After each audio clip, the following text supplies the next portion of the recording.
岸边狂风呼啸，海面掀起一波波巨浪。基隆海洋大学外海堤浪花高高溅起。11号上午，气象署针对基隆新北、桃竹以及宜花东一带发布巨浪警告。巴威台风7级暴风圈凌晨2点多触陆，台湾北部、西北部风强雨骤。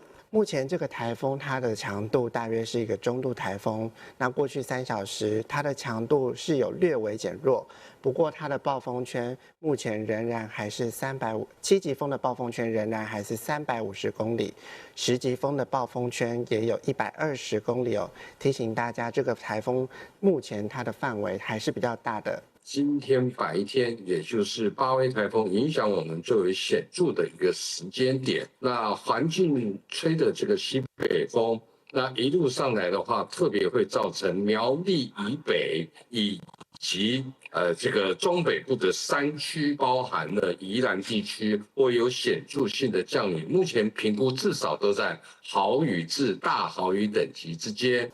气象专家指出，巴威带来的降雨分3个不同阶段。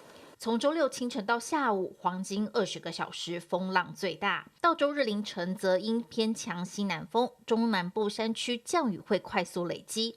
到了周日下午，则会恢复到午后雷阵雨形态。台风逐渐要远离的同时，环境由原先的西北风将会转为西南风，而且这个西南风会为我们中南部的山区带来一些降雨。目前评估降雨的强度会落在大雨至豪雨等级之间。除了强劲雨势，风势更是不容小觑。气象署观测数据，台南以北东半部已经出现8到9级阵风，并有局部9到12级阵风。从10号就产生了峡管效应，强化风势破坏力。